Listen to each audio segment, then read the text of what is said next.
ایک پیاسا مسافر کنویں کے پاس پہنچا تو وہاں ایک عورت پانی بھر رہی تھی۔ مسافر نے اس سے پوچھا، اے بلی عورت، تم عورتوں کی مکاری کے بارے میں کیا جانتی ہے؟ سوال سنتے ہی عورت نے چیخنا چلانا شروع کر دیا۔ مسافر گھبرا گیا اور بولا، ایسا کیوں کرتی ہو؟ وہ بولی، تاکہ گاؤں والے تجھے قتل کر دیں۔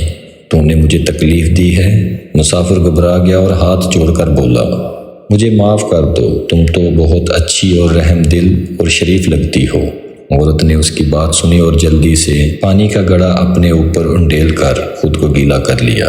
اتنے میں گاؤں والے آ گئے۔ انہیں عورت نے بتایا کہ میں کنویں میں گر گئی تھی، اس نیک آدمی نے مجھے بچایا ہے۔